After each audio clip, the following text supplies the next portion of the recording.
It's the Brad and John Show. It's the Brad and John Show. Today's date is August 1st. August 1st, John. Can you believe we made it to August 1st already? I can't believe we've made it to August 1st without having the enlightenment of these AI images, Brad. I can't believe that these images are now only entering our life here on the first day of the second month of the third quarter. Can we talk about this post on Facebook, Brad? Yes. For folks who don't know, before we went to break, Brad teased the fact that on his Facebook page, he has a brand new AI-generated image. No, that's not AI-generated. Oh, yeah. Okay. Wait, let's sell it. Okay, it's a real image. Yes. And Brad, for folks who don't know, I'll set the stage. The caption that Brad put is, Brad and John Show, live from downtown St. Charles. Left to right are John, Brad, and producer Christy. Yes. Now, Brad, this picture, which is totally genuine of me, I'm wearing a baseball hat. Yes. Right? And a long sleeve shirt, which makes perfect sense to wear in late July in St. Louis. Right. Brad, you suddenly gained a bunch of weight. You became much younger. This gentleman in this picture, and I would encourage folks to go to Brad Hildebrand's Facebook and check it out. Brad, you appear to be maybe a volunteer football coach at Barnwell Middle School. Yes. Who is yelling at kids to run the 50-yard dash when he can't bend down and tie his own shoes. Right. But who steals the show is Christy. Yes. And she is a blonde. I'd put her at about, let's call her 5'7", somewhere between 125 and 130 pounds, probably a B cup.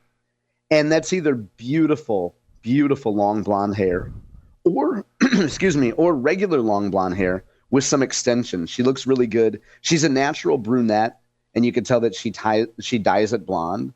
So that's, Brad, that's always a good sign. If a woman dyes her hair, that means she pays close attention to, let's say, grooming and other things. So yeah, she's more than a mouthful. And we look happy right there on the banks of the river in downtown St. Charles. Now, and look at where I am looking. Look. No, you're looking directly at her laptop, Brad. You're not looking anywhere else. I'm looking at her laptop. Right, John. You're looking directly at her. You're looking down at her left hand to make sure she's not married. Right. That's producer Christy. Now, what's interesting is producer Christy is very critical of you, but you've just been very complimentary of producer Christy. Yeah, she's always riding me. Would you say she's always riding me, Brad? Don't know about that, but John, what's so interesting is the way you describe me. Now, what's so funny about this is John never shows his face. John is like the mystery man. You're right. In these images, I'm never showing my face. John never shows his face. And this is the first time I've showed my face because normally it's a side shot of John. You really can't make out much of John. And to me, it's a back shot of my head. But we see the lovely and talented producer Christy. If it wasn't for her, this show would never get on the air. So, and I got to say, I'd love to give Christy some back shots. I'm telling you, John, and the interesting thing about it is, one of the things that has always frustrated me about the radio business is can I tell a quick little story? Please do, yeah. I told you that Mike Otten, info dude, this is an honest to God true story. Mike Otten, the info dude, when we bought the station, this goes back, we closed on the deal on December 31st, 1997, but could not take control of the radio station until the FCC, essentially, we didn't LMA it, radio people know what I'm talking about. So in other words, we couldn't really control the radio station until like April 15th when the FCC approved the sale. So the lady who was in charge, who was the holdover, and that's the way it had to be from the previous owner, very nice lady, I won't mention her name because I don't want to embarrass her, and she was still at the station every day, even though we sort of owned it, but we didn't, if that makes any sense. She was essentially running it. And we had a guy on the air, I think his name was Terry Hensley. And Terry Hensley's goal was to be the next Howard Stern.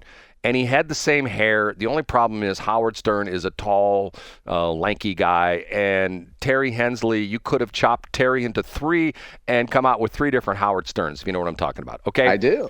So this is where Mike Otten comes into the picture. So we had some problems with Terry. And once again, I was not running the station at the time. I was still running my other business, and I was on the road. I was in Des Moines and Omaha and places like that. And the nice lady, who shall remain nameless, who was from the other ownership, was still daily in the radio station. And one day she calls me and she says, we have problems with Terry over the weekend. They did a remote broadcast, and Terry Hensley was supposed to be there as a car dealership or something like that. And he showed up looking like he just rolled out of bed, and you could see what he had eaten for the past 3 days by looking at the front of his T-shirt. He shows up, says a couple nasty things to one of the sales managers, and proceeds to order a pizza to have it delivered to the car dealership. So he's going to eat the pizza by himself while he's supposed to be glad-handing people that are coming and shaking hands and blah, blah, blah, blah, blah, blah. So she tells me, she says, it embarrassed the station, it embarrassed me. I admonished him and I said, one more screw up and he's out. So a couple weeks later, and keep in mind, she technically was in charge of the station, but she was running these things by me as a courtesy because we were going to be the new owners, and she I get it. And she didn't want to make any changes. So she calls me up and she says, Brad, do you have 10 minutes? She says, I have to discuss something with you. She says, I have to fire Terry. And I go, what happened? At the time, we had a newswoman who ultimately I kept when I bought the station. Huge mistake. Named Chris Dickhouse. And Chris Dickhouse was the morning news person. And they had a studio where Terry was on one side of the glass and Chris was on the other side of the glass. And Chris would be doing her newscast, and she was like super serious news. And in news today, and especially in Franklin County, Dave Schatz has decided that he's going to make everyone turn in their birth certificate so they can actually get a driver's license in Franklin County. Stuff like that. Okay. So she finishes her newscast. I'm Chris Dickhouse, KSOQ News. And Terry opens the microphone and says, hey, Chris, you missed one important story. And Chris says, what was that, Terry? Well, Chris, they've come out with this new research study, and it's 100% foolproof, and they've figured out that there's a certain sexual position that couples engage in that ends up creating ugly kids. And Chris says, she started to try to dismiss him. And he says again, remember, Chris, this study comes out and says that they've determined there's a certain sexual position that produces ugly kids. And she says, what position is that? And he says, ask your parents.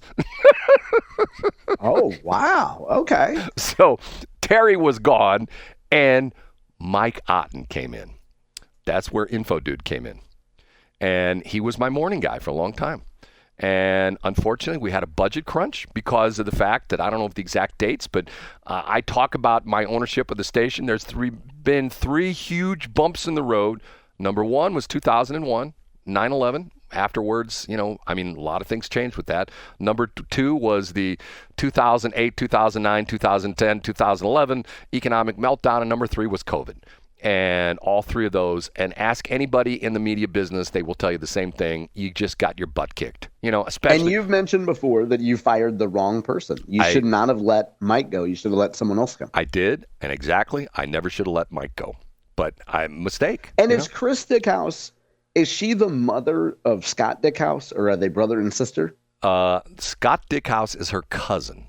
Her cousin. Okay. Yes. And Jim Dickhouse was her brother, and he was an engineer at Channel 2, and I think he's retired. So, that's, one of those things. I mean, can we also point out, Brad, that if we can go back to the photo that you took of us at downtown St. Charles, I love the fact that 8 people gave a Boomer Facebook thumbs up to it. Do you think of those 8 people, and I know that the people, if they choose to follow Brad Hildebrand, they're incredibly intelligent. Do you think any of those 8 people that are there any of them that might just be acquaintances of you that might think, oh, look, Brad looks really young and that Christy girl's hot and some guy named John is wearing a hat, not showing his face? Or do you think all 8 of them are in on it?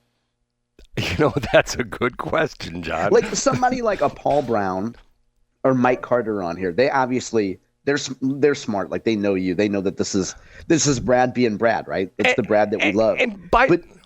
Go ahead. By the way, I had a nice 10-minute conversation with Paul Brown yesterday. And oh, nice. I saw that you just reposted something from him, one of the high school sports coverage things. Yes, and once, but is he going to be a go-between between you and the miscommunication you seem to have with Donzie folks?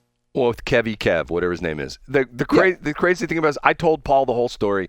And John, you know me well enough. Okay, I told Paul, I said, Paul, and Paul's a good guy. Do you know Paul at all?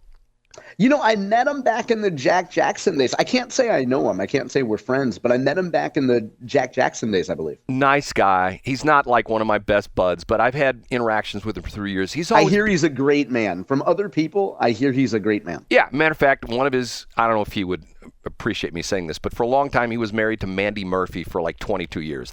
Mandy Murphy's. No way, I didn't know that. Oh, okay, yeah. They were married for like 22 years, and she's still on Channel 2. Okay, Paul was a reporter on Channel 4. He worked at Camo X. My dealings with Paul have always been very good, and he's a good guy. He's got a good sense of humor. He's a fun guy to be around the times I've been around him. Matter of fact, we talked about a situation yesterday which was kind of funny, which reminded him of an ex-girlfriend, which is sort of funny. I shouldn't bring that up. And get to the Donzie thing. Okay. I said to him, Paul, I've been promoting what you're doing. We've talked about this in the air before, right, John? About the fact that they're going to be doing the Orchard Farms football games and stuff like that? Yeah, you said it was a terrible business to be in and that nobody in their right mind thinks they should be able to make money from high school sports. Well, but other than that, it being exceptionally critical of it, I guess you talked about it. Yeah. No, I talked about it from a financial standpoint, that it's very tough. But you think it's a good idea. I mean, financially, it might be a bad idea, but you talked about how that's what they're doing. And more importantly, Brad, you've tried to reach out to the Donzie folks and point out you're welcoming them to the Westplex, and they just don't seem to care. Yeah, they don't care. And I said to Paul, Paul, if you send me a promo every week once the football season starts, hey, this is Paul Brown, and Friday night we're going to be broadcasting. We're going to be at Orchard Farm. Right, and we're playing the Francis Howell North Vikings, whatever they are. I don't know what they are in Francis Howell North. I said, send me a promo. I'll run it every week. And he goes, really? I go, yeah. And he started questioning me why. I go, Paul, I gave him the whole thing. I go, once again, this is my situation is, as the tide rises, so do all boats. Okay, my competition is not KBDZ or KLPW or KFAV. My competition is Meta and Alphabet and stuff like that.